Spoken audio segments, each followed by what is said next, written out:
Hello guys, igitondo cyiza kuri mwese, nizereye yuko muri kugira ibihe byiza cyane aho muherereye hose. Uyu munsi rero ndashaka kugira ngo mbahereze ibintu muri makeya bizagufasha cyane niba ufite agahinda, ufite intimba ku muntu ushobora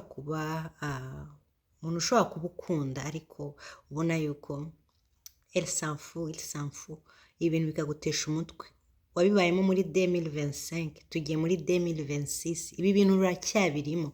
Sinumva impamvu ki wababaza umutima wawe. Ndashaka kugira ngo nguhereze ibi bintu birindwi muri makeya biragufasha. Niba ubona yuko uyu muntu agiye gutuma usara, dore ibintu muri makeya ukwiye kwirinda kandi gukomezanya nabyo muri 2026. Nabyanditse ku rupapuro. Umuntu ucecetse iminsi myinshi cyane nta busobanuro aguhaye. Uyu muntu akwiye kugenda, akwiye kuva mu buzima bwawe, kuko nta mpamvu yo kugira ngo aguturubure umutwe, atume utekereza, atume muri makeya ufunga imigisha y'abandi bantu bashobora kuba bari kugushakisha kano kanya.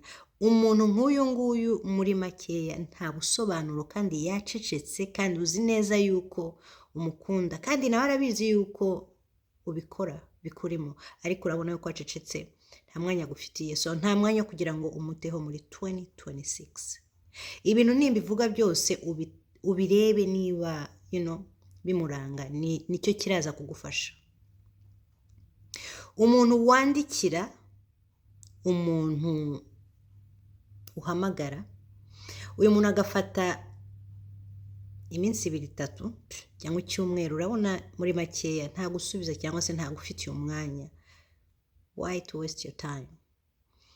Ni igihe cyo kugira ngo ukanguke, urebe opportunity zindi ziri iruhande rwawe, urebe umuntu muri makeya nawe urimo urakwirukankaho kano kanya, ariko kuko umutwe wawe urimo code, umutwe wawe urafunze kano kanya kubera uwo muntu umwe wagutesheje umutwe.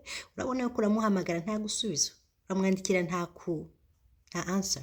So akwiye kuguma muri 2025, so 2026 tugomba kubona ibisubizo. Niba uyu muntu muri makeya akurimo like 100%, dore ikintu ukwiye kwirinda nacyo, uhora umukurikirana uzi neza aho aherereye.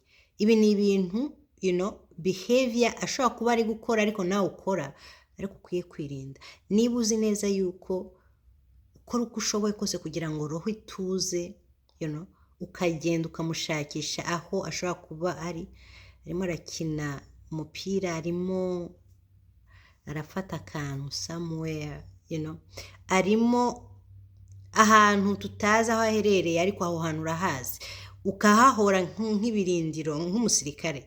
Ibi bintu ukwiye kubyirinda, kuko ni ibintu muri makeya bizatuma uhora ubabaye toujours. So ni ikintu ukwiye kwirinda kandi ukagendera kure. Ukwiye kwirinda kandi guhora umubaririza inshuti zawe cyangwa abavandimwe, ese wamubonye, ese yaguhamagaye, ese yakuvugishije, ese yaba yazanye izina ryanjye mu kiganiro. Ugomba kukwitinga ibi bintu, kuko ni ibintu biguturubura umutwe. Urabizi ko uyu muntu ntabwo ari tayari. Uyu muntu twabanye nawe muri 2025, tugeze muri 2026, uracyatekereza iki? There's nothing there, right? So 2026 ibintu bigomba guhinduka. So uyu muntu niba ubona yuko uhora umubaririza inshuti n'abavandimwe kugira ngo umutima wawe utuze, there's no way ibi bintu biraza kugufasha. So tukwiye gukwitinga ibi bintu. Ntugapime kujya kuri uyu muntu uzi neza yuko muri makeya ibintu bitamurimo, right? Urabizi 100% yuko barabikubwira. Bakubwira yuko ibintu muri makeya bitari kumacinga, bahora bakubwira yuko uwo muntu atari uwawe. Ndibuka kera nanjye hari umuntu nigeze gukunda ariko nyine ntabwo twamacinganaga. So uyu muntu muri makeya yandwajije roho byatari, ariko ubu ndishimye kuko namwirukankagaho ariko we muri makeya ibintu bitamurimo.